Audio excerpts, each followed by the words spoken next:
everybody. My name is Tiffany Gray. I'm the VP of Production and Business Affairs for a company called Greenlight Studios, and this is on. Speak up, Tom. And this panel is on independent studios. I want my lovely panelists to introduce themselves. You can say who you are, who you work for, and maybe like a little bit about how you, like a little bit of your background. Oh, okay. My name's Nick Veneroso. I'm the head of production at a company called Jash. It's a comedy production company, studio. It's Sarah Silverman, Tim and Eric, Reggie Watts, Michael Cera. We've been around for about 5 years now. Did some Netflix specials, stuff on Comedy Central, things like that. Yeah. Background is mostly in physical production. But I oversee all the bids and budgets and things like that, various departments, including development at the company. Hey, bud. My name is David Person. I work at IFC. I'm a creative executive in both development and current programming. That's all original programming. It's all comedy, half hours on the networks, in the network linear space. And then I also run the digital short form space, which is known as the Comedy Crib, which lives on ifc.com and a bunch of our apps and digital platforms. Those are 3 to 5 minute episodes, same thing, comedy programming that's used as a development incubator to see if we can launch things on the network. So that's what I do. So I'm very bored.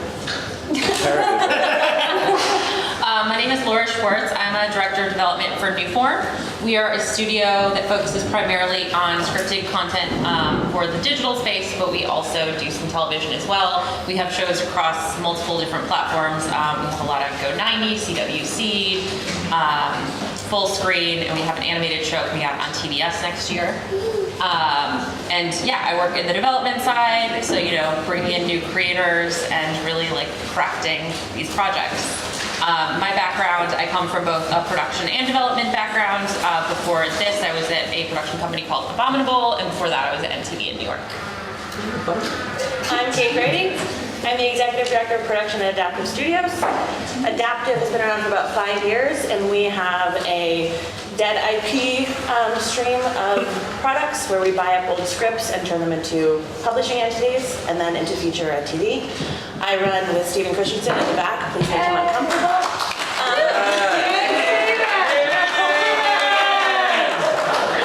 The digital initiative, which is digital first. We do everything from long-form TV to short-form 10-minute episodes. Together, he and I kind of, from beginning to end, program, develop, produce, and then help find distribution for our products. I'm sorry, could you repeat your name? Kate Grady. Kate Grady. Grady. It's G-R-A. All right, I think let's start out with how do independent studios, which you guys all work for, differ from like a traditional studio? Because normally when people think of studio, they think of Warner Brothers or Universal. How is what you guys do different from that? And what kind of world are your companies carving out? I think for Newform at least, the biggest difference is, we're really a startup. Which, it gives us a little bit more freedom for sure to work with younger, new creators. I've had projects I found, literally one of our assistants was like, oh, my friends from USC have this pitch, and I'm sure you guys have gotten that from people where you're like, oh God. And then I read it and I was like, oh, this is great, let's do this project. And I think being somewhere smaller where you can take more risks is really fun. Yeah, I think money and time are the big differences.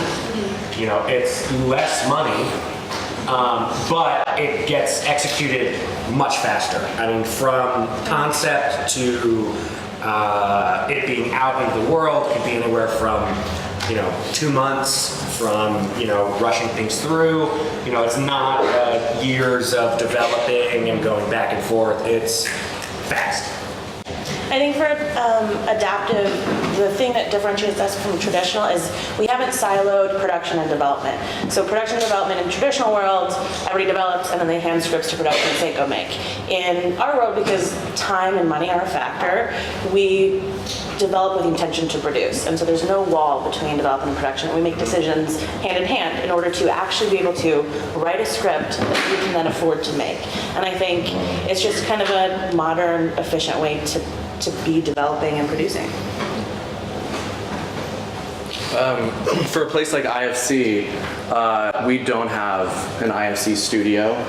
AMC Studios has been a new venture for the company. We rely on production services companies to act out as studios as well as tapping into studios. We don't have big budgets, so actually attaching a studio can be problematic for us at times in terms of staying within our budgets. So, we're always open to working with people who are definitely at the ground up, starting their own companies, and staying within the parameters of a very indie production world, our model. Do you want to talk about what a production services company is and what that does? Yeah, so we run up against a lot of people who say, oh, we're producers, and usually they're creative producers, which is a great thing, and we need creative producers, but we also need people to actually have signatories, be signatory companies, and be able to work with the guilds, and also have financial support and be able to cut checks for the crew that's And work with payroll. and work with payroll, And Have insurance. have insurance. Yeah, which isn't hard, but it's not. Yeah. No, but it's a setup that a company needs to have in order to actually act as a full production services company and not just be a creative producer. It's, a lot of creative producers are friends with talent, or, they're going to be a part of the notes process, and that's all important, but people need to actually be able to execute a production on time, on budget, but really actually acting as the admin as well of a production. You should have just said Tiffany. And lawyers too. They need to have their own PA Yeah. built in as well. Yeah. So So where do you guys find content and/or who are your creators? great question. Tiffany. Yeah, good question. For Jash, we're very ingrained in the comedy community. So a lot of ours come from, it's stand-up comedians or improvisers or things like this that have some sort of weird passion project they want to make, or something that comes, can be incubated into a show, web series, something like that. So ours is very talent-driven. Most of it comes from, from stand-up comedians. I think ours is a little bit more of an indie film model. I don't know who here has heard of Project Greenlight, but Adaptive Studio did the last season of Project Greenlight, and we had 5,000 submissions come in, which is a shit ton of creative voices from all over the US. And out of that, we built the digital initiative, where we're taking these independent spirited kind of filmmakers into the digital space. And so we have a contest engine that we kept running after Project Greenlight that we get a lot of our creators from. In tandem to that, once we meet people and they come into our community, we have a lot of community events in Los Angeles, and one creator that you treat well and have a great relationship brings 10 more into your fold. And so we kind of just go with the indie model, kind of like indie filmmaking in the 90s, but now it's modernized in the digital space. Yeah, I'd say for New Form, at the start of the company, it definitely was focused on kind of more digitally driven talent that already had built-in audience. In the last year or so, I'd say, honestly, a lot of the talent we work with usually comes from, managers and agents the very traditional way.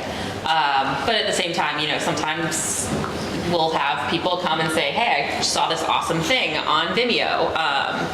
And, we still will, reach out to those people. We're definitely not afraid to just, see what people are doing if we find it interesting, which I think is definitely different since, we're not just waiting for people to come to us. Sometimes we're trying to be proactive and really find these different voices that maybe are outside of New York and LA and don't have access to managers or agents, but are making something very different.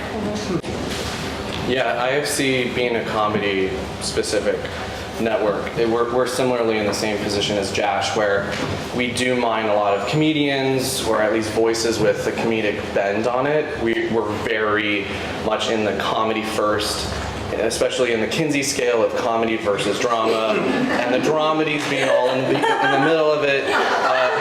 We skew very comedic first. So, it's just like a natural place where, I have a lot of writing students who ask me, so do I need to do stand-up? And the answer is no. Like, we can actually find people who are writing, New York Times articles or books, but I encourage people to get out there and try stand-up, try, getting yourself out of the box, because so much great talent and voices can be, I think, developed in the process of getting out there and hearing feedback from other people, and not just doing writing workshops or having your friends read your script aloud, like actually going out and getting people's reactions.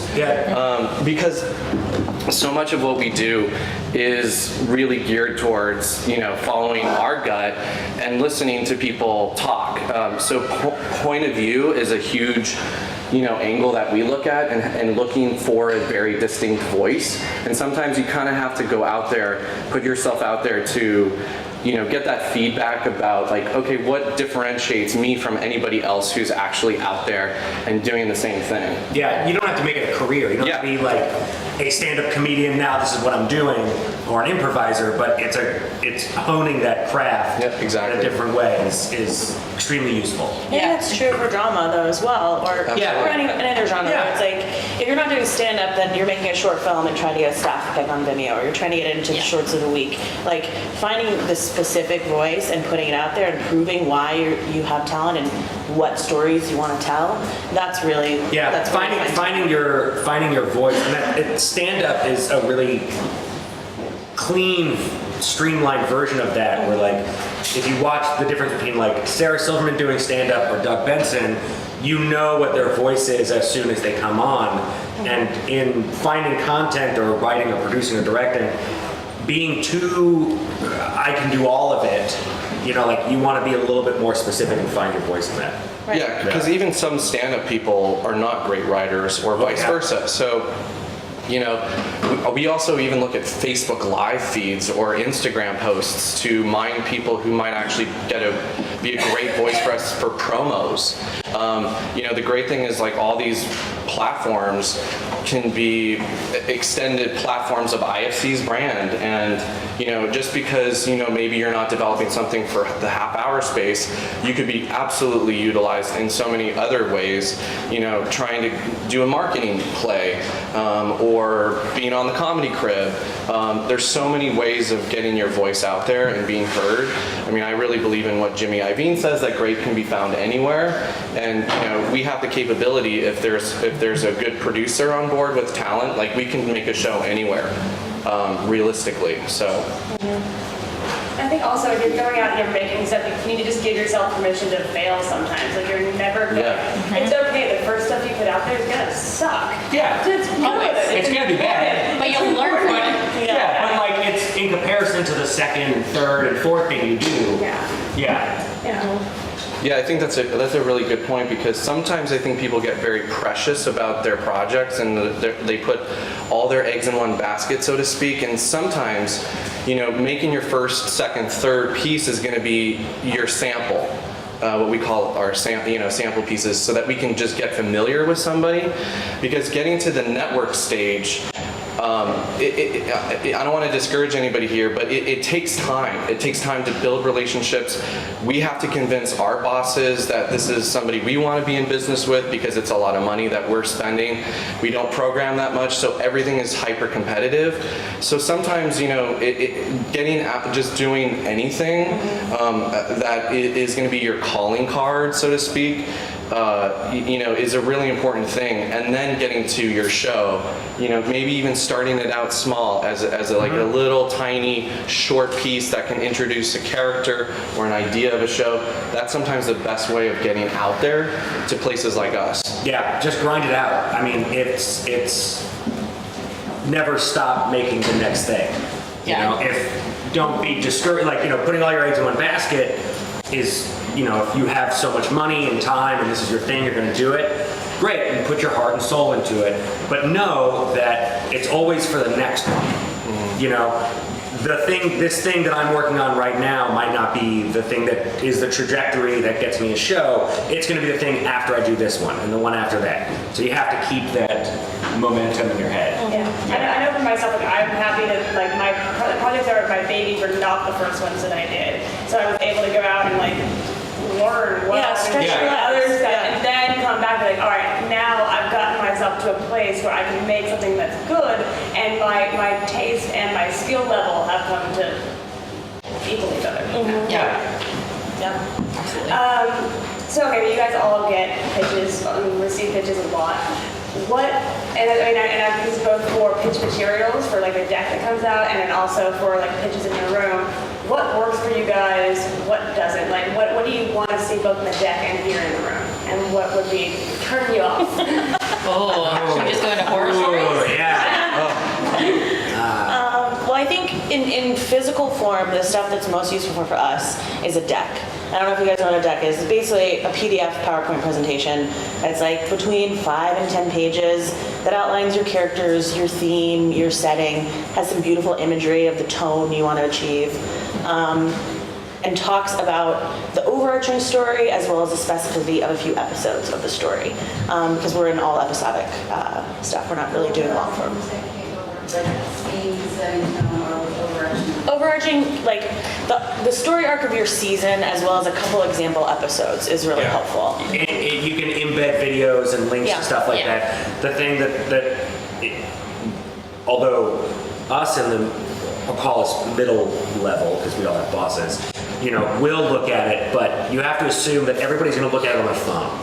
That like if they get the thing, it's going to be on their phone. So like a physical pitch deck or like a big PDF, things like this, it's scrub through it on your phone, and that's how like, oh, here's the link. Make sure it's legible, that your font is readable when it's on a phone. Like the really practical parts of it is can you open it on an iPhone or Android? Can you it's silly, but it's a very true thing. Yeah. And like you were saying on the visual elements, like I think that's something that people forget about a lot, and for us as well, it's really important. Like we want filmmakers that have a point of view and an idea of the tone that they're trying to set, because a lot of, sometimes that can really make or break the story that I'm seeing. Because sometimes it can be very similar to a pitch I've gotten before, but they're thinking of it in a different way, and if I can visualize that, it helps so greatly. I think there is a tendency to go too far with that sometimes in pitches we get as well, where it's like it's girls meets insecure, and all your images are girls and insecure. It's like, what makes this different than if it's not girls or insecure? So show us kind of what's specific about this and what's specific about your voice versus leaning too hard, I think, on references. And so it has to have a balance, and I think the other thing that's really important for me is why you're the person to tell the story. Because, I have a lot of projects I'm working on where it is based on people's real lives, but at the same time, like, I have projects that are, there's a female lead, and it's, if they're two white guy writers, like, I need to know why they're the ones telling her story. Right. And they have to have a very specific point of view on that and be able to tell me why they're the ones that should dictate her voice, because that's super important to have that authenticity. Spending $100 on a graphic designer friend to help you out put it together is good. And then a thing that I tell people is like Pinterest. It's super silly, but if you sit around on Pinterest and find visual elements, pieces of other movies that you feel like have the same vibe as what you are trying to accomplish, you put that in your deck, because that's what you're trying to get across, is how, like what you're saying, how yours is different, how it feels. We love decks as well. I would say having a script for us is really great, that we could buy, but a script on spec really gives us an executable document that gives us the confidence that exactly what you're doing. We can get a sense of the tone of the show right off the gate, and then we can say yes or no to taking a pitch so we don't waste anybody's time. Because I think that's a big part of like what we do is, we just don't want to waste your time, frankly. And we've got a lot of things going on our end, but it's a great way for us to see, this sounds great. We want to hear more. I think if you guys are hearing that, oh, we want to hear more, that's the ticket into developing more and more and more. Having said that, we always can accept a pitch based on just a log line. So on the flip side, in the digital space, we actually encourage hearing log lines because we have just a fewer amount of steps to getting to a Greenlight phase. You know, we don't expect people to read our minds in terms of what we're developing. So even just a simple log line can give us an indication as to whether it's in our world and our tone. But I think one of my pet peeves is when people come in a room or pitch us and they have no idea about our programming. They have no idea of where we live tonally, or you know, this sounds like a show we're already doing. Probably not going to do another Portlandia for a while, or a horror comedy like Stand Against Evil, or a show based in the baseball world like Brockmire. So I think knowing your audience, so to speak, is a really key thing, and it makes you seem smart, and it sounds like you've invested your time in getting to know us just as much as we're going to have to invest in getting to know you and your show.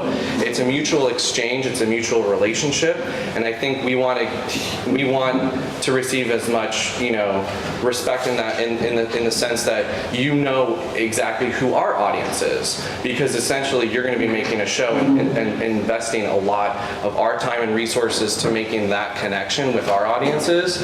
And so I think that's a big thing. And also, kind of on that note, when people say, but we can change our show to meet your standards, or, you know, there's a lot of places in the market, and every place is different. Make sure that you're not going with a smorgasbord or a poo-poo platter kind of pitch where it could be like, well, you can just take some stuff from here and there and then we can make a show. No, be very confident about your show is kick-ass and we should be making it together. Otherwise, like, you know, go make it at Adult Swim or Comedy Central, all the places that we respect and admire too. But if you're coming to a place like IFC, make sure that it's an IFC show.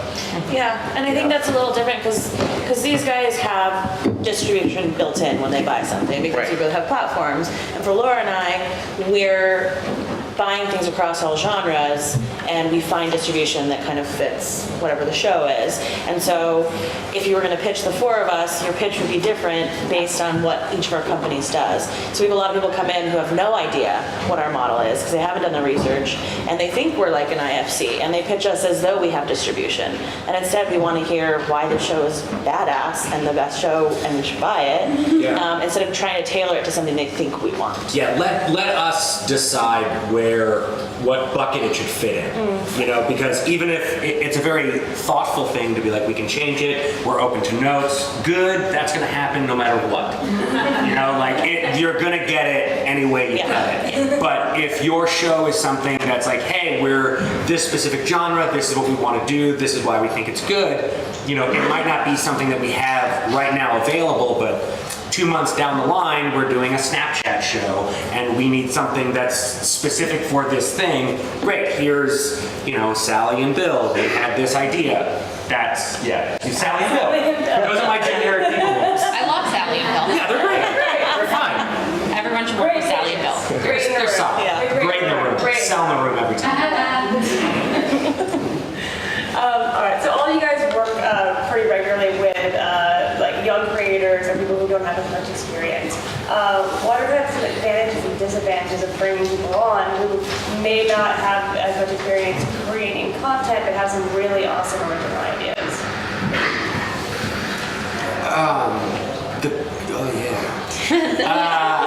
It really depends on. It's different for what they're coming in and doing. A greener producer is vastly different than a greener director or writer of talent. With talent, it's you got to put the work in. It's don't take classes. Never stop taking classes, and whatever it is, your thing is. If it's acting, if it's comedy, whatever, going in with that.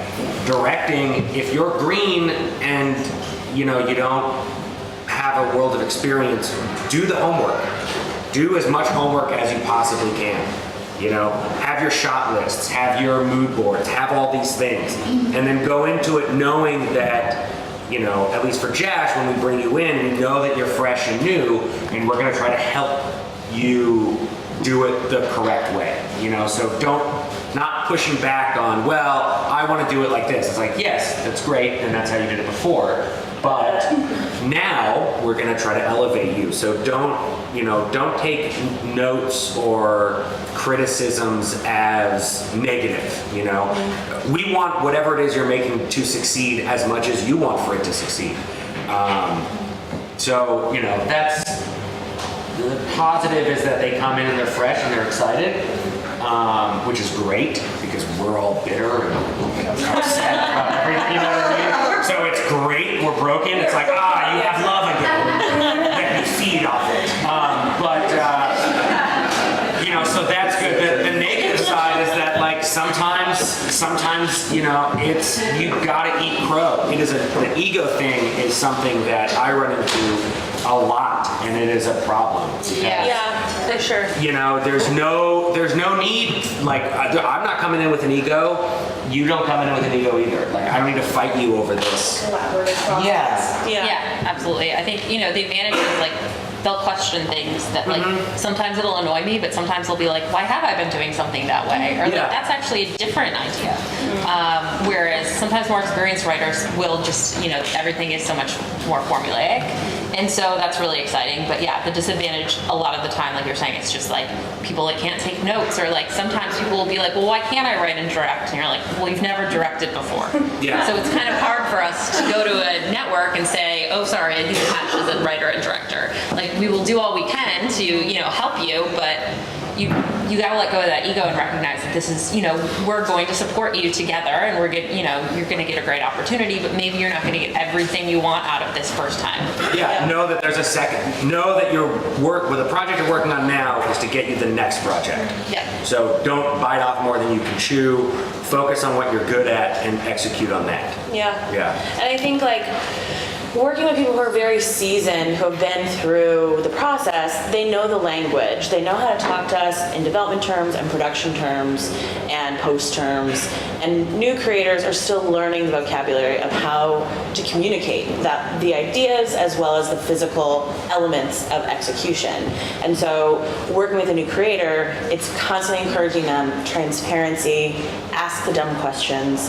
It's not dumb. Just be open, have open communication with us, and talk through the rough spots, because there will be rough spots, and it's worth making the call instead of getting a little scared and hiding something on the rug just because you're unsure. And so I think that's the hardest part with green creators, is helping them kind of crack out of their shells and know that we're just people. Like, just ask the question. We're happy to communicate and talk about it and work through problems. Yeah. I still ask dumb questions all the time. Like, For and sure. I think, I'm still learning. I'm still learning stuff all the time. Yeah. And I'm more apt to help somebody who's asking questions than I am someone who's like, no, I got it. Right. Yeah. You sure? Okay. Here to help. I'm here to anything you need. I'm okay. Right. Yeah, I just always encourage people to, like, you know, if you have a friend shooting something, please go to set. Like, talk to everyone you can. If you're gonna direct your first project, go talk to all the other directors. Like, the people that just think like, no, I got this. Like, you don't, because there is such a protocol on set as to how the director is supposed to act and how how you run a set. And it's so important that you know that, because otherwise no one's gonna listen to you. Yeah. And the whole thing is gonna fall apart. Yeah. For sure. Try to AD on your friends' projects for free. Yeah. Like, if you really, like, I came out ADing, and like, if there's one thing to know how a set runs, it's do that. Spend as much time as you can. If you want to be a director, you know, even if it's not your passion to tell people what to do and crack the whip on scheduling, you see where, you know, it's boots on the ground. It's how it comes into play, and why scheduling and shot lists are important. And what the difference between grip and electric are, and what a sound utility does. Like, playing different roles on set, even though you might be a writer or a director or a producer, at the end of the day, knowing what each role does and appreciating their work is really going to make it an enjoyable process for everyone, as well as actually happen on these digital budgets. I think so. I've been in your shoes. I started out as a filmmaker. I still consider myself a filmmaker. I've been at film festivals. I started going to film festivals in high school. and I'm in the unique position as a buyer now, as much as I thought at USC that all students were crazy people who don't know how to make decisions. We're the people who want to support you. When we want to work with somebody, we're the shepherds to making your project come to real life and be realized.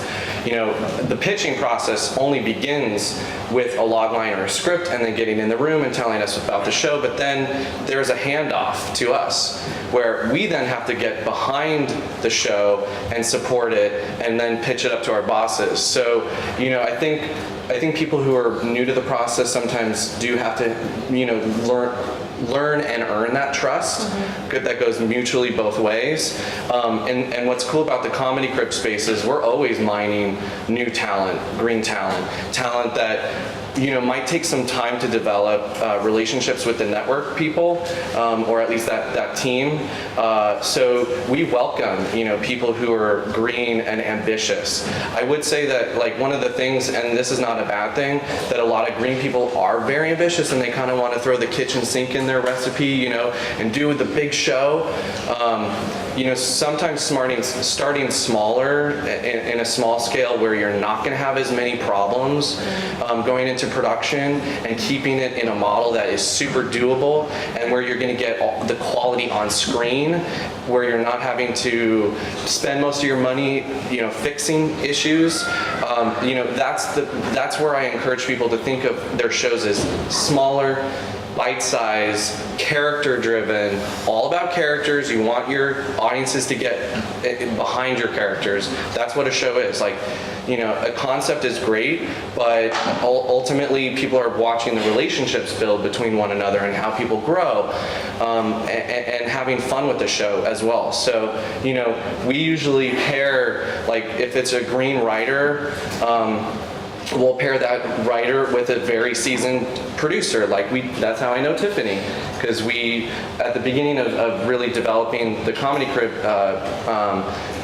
the original, basically the origins are the marketing team actually used the Crib as a marketing play on the website, ifc.com, and then original programming, which is the department that I work for, took over that space. So when we were building that area, we had to vet producers for each project, and we were dealing with a lot of green talent, and somebody like Tiffany, who is a seasoned producer and has that production services background and has also been a lawyer.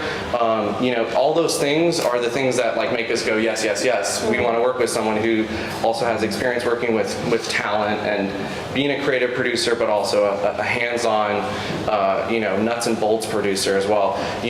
Those are the things though that a place like our production services, studio, network entities can help pair people, who are green with people who we're already in business with or have relationships with. And that's usually, even at the networks level, we do the same thing. Yeah. And to just praise Tiffany a little bit more, every time that I have By the way, if we could just, the rest of the panel will just speak about a producer like Tiffany, and I think it's a benefit to all of our agendas in our work life, is having a production services company who comes in with creative first. They're not just thinking about the bottom line. They're not just saying and penny pinching and saying no. They're working with creators to find smart solutions that serve the creative agenda. And at the end of the day, if we make our budget but the show is a piece of shit, that does nobody a service. And I think companies like Tiffany and producers like Tiffany specifically, that's the kind of marriages we want. That's the kind of, we take a green creator who has a magical idea, and we take a seasoned producer who can come in and cater that and carry it and keep it precious while looking at the bottom line and making sure we meet budgets and deadlines. Yeah. And knowing that your producer has your back. For sure. Unless you get somebody who's a jerk for some reason, most of the time, we're not making cuts or changes to be malicious, but it's trust. Mm-hmm. Yeah. So what's wonderful that we're bringing in these young creators, new ideas, making way more content. How do you guys think that that's going to be changing the marketplace in the next year, 3 years? And I think they're moving very quickly right now, but in the relatively near future, how do you think that this almost a lot of new content and new creators is going to be changing things? I think that It's one right That's a deep question.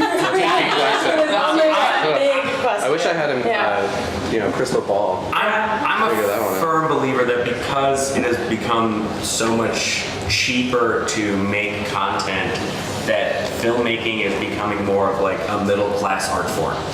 You know, as opposed to, before, if you're a painter, you just need paint and a paintbrush, and now you just need like, a DSLR and some friends. And a laptop. Or an iPhone. Laptop, or an iPhone, and you can make it. So I think the shift is, and there's always platforms, always new platforms coming up, there's always something. I think that it's just going to be, we're going to see it, the budgets are not going to be as big, but the quality is going to be there, and you're going to have more of it. So consuming it might, that's for someone of a higher pay grade to figure out how it's being consumed, but how it's getting made is, it'll be, they've been making stuff the same way for 100 years, just because we can do it cheaper and smaller, but it's still going to be the same. So I think that's what you're going to end up with, is that, people doing it like art, you can do it in your backyard. Yeah. And I think it's already proving to be that way. There's a lot less red tape to have a creator connect with a network or a studio. Like, there's less involvement of agent and managers in a lot of what we do. It's a lot of direct to creator,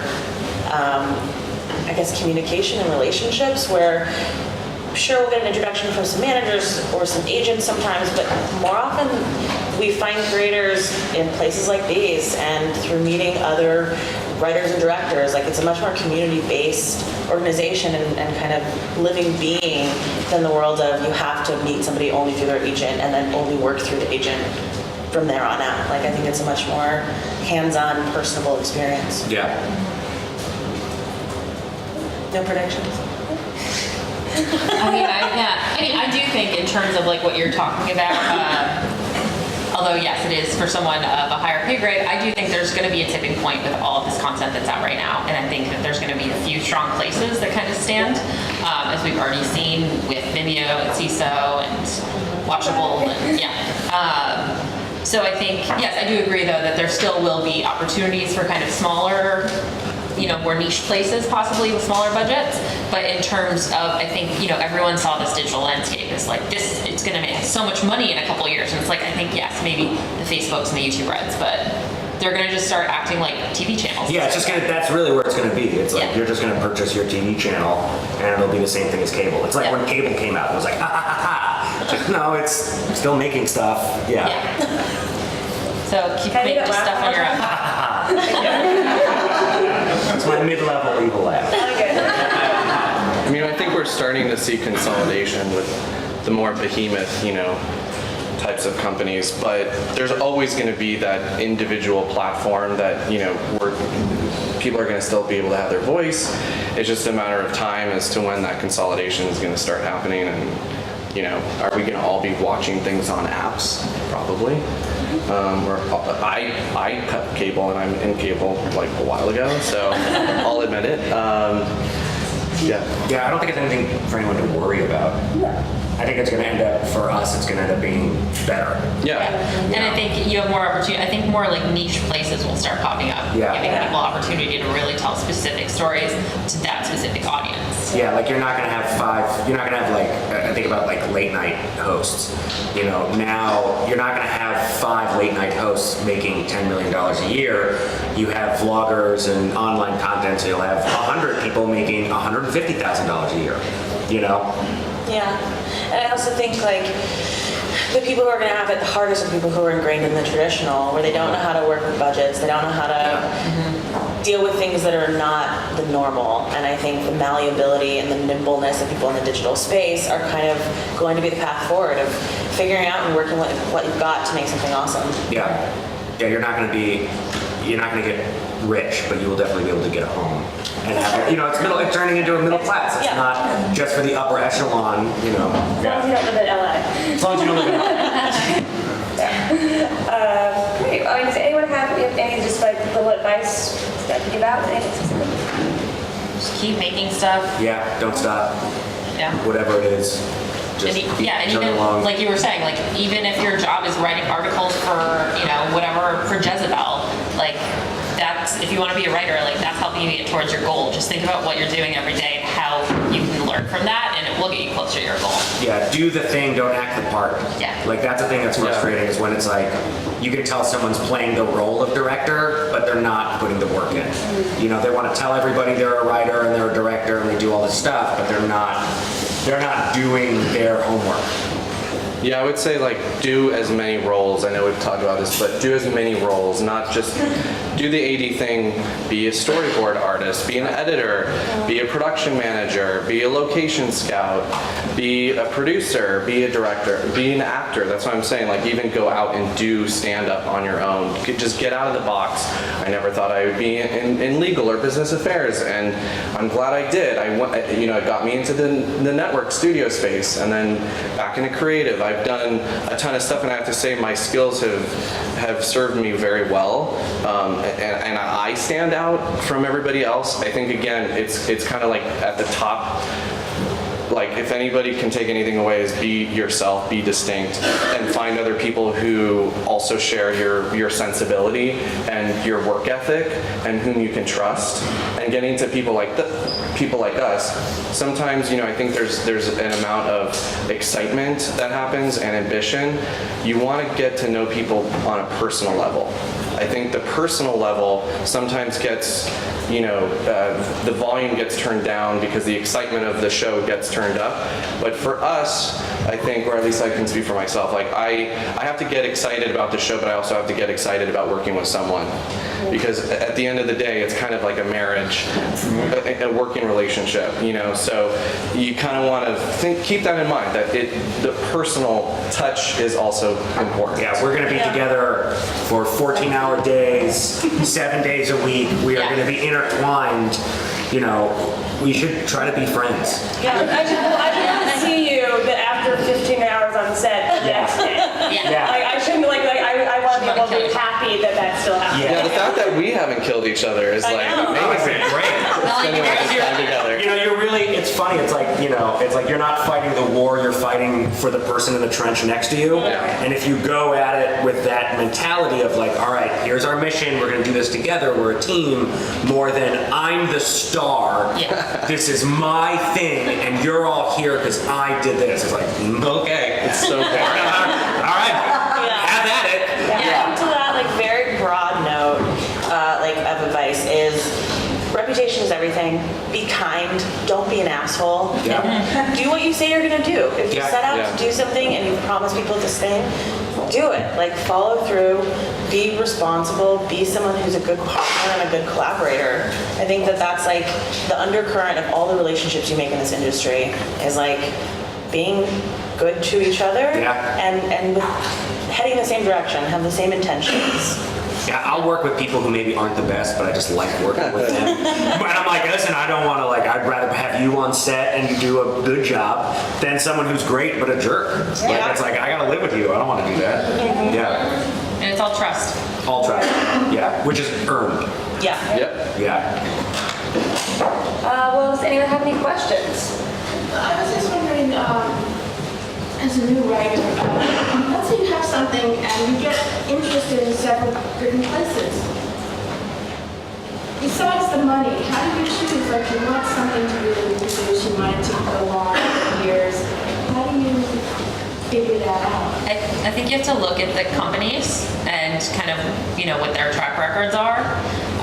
If you're able to talk to anyone that's worked with them as well can help. And then I think it's, looking at what the deals are. Are they just going to buy the script? Or maybe there's one place that's we'll give you less money, but no, we're actually going to make it. Because that tends to be the case a lot of these times. And that's where these smaller places, we have the advantage because we're going to go out and we're going to shoot something. And so you really have to decide what you want out of it and figure out where it's going to give you that opportunity. And if it's a situation where, let's say, it might be shelved for 2 years or 5 years, is there a way a writer can somehow get it back? It's gonna be in your deals. You need a good plan. Yeah. Just get a. You just make sure sure the window of exclusivity is for like a year or 6 months or whatever Yeah. you feel is appropriate for it. And whatever that, it's called a reversion clause. It means it reverts back to you after a certain amount of time. And attached to that will be you either pay the studio back the money they invested in you, or they get a stake in whatever the future of it is. And so that piece is super important when you're making a deal to make sure it works for you, because it's the longevity of the piece. And you don't want it to sit on a shelf. You want somebody to make it at the end of the day. Yeah, and so everyone, also always make sure a lawyer is looking over every Yes. contract before you sign it, and it is a lawyer who is an entertainment lawyer. Yes. That's important, yeah, like your friend who does civil litigation, they do not know what they're looking at. Right. Yes. Aside from development, are any of you guys in the business of purchasing produced content like web series or pilots, either for distribution or to produce additional episodes? And so, what's the workflow like that? How are those deals made? What do they look like? We do that a lot at Jash, and it depends. I mean, we have stuff on a bunch of different platforms, and one thing that we'll do is we'll license a piece of content, and then for free or for low money, because it's already done, but we're giving, the trade-off is, hey, we have so many eyeballs that we'll get on it and see what goes on there, and then, it's a algorithm between who's in it. We do rev shares. We do 50-50 ownership for everything that we do. Like, we don't buy anything out completely. We own it half and half. Do you guys know what that means? Is that worth explaining what a rev means? Yeah. Yeah, do you guys know what a rev share is? Yeah. No, okay. Good, you're good. And then we'll see how it performs on whatever the platform is, and then if we incubate it and it goes into something else, it just turns into something else. But that's, yeah. What's the difference between a deck and a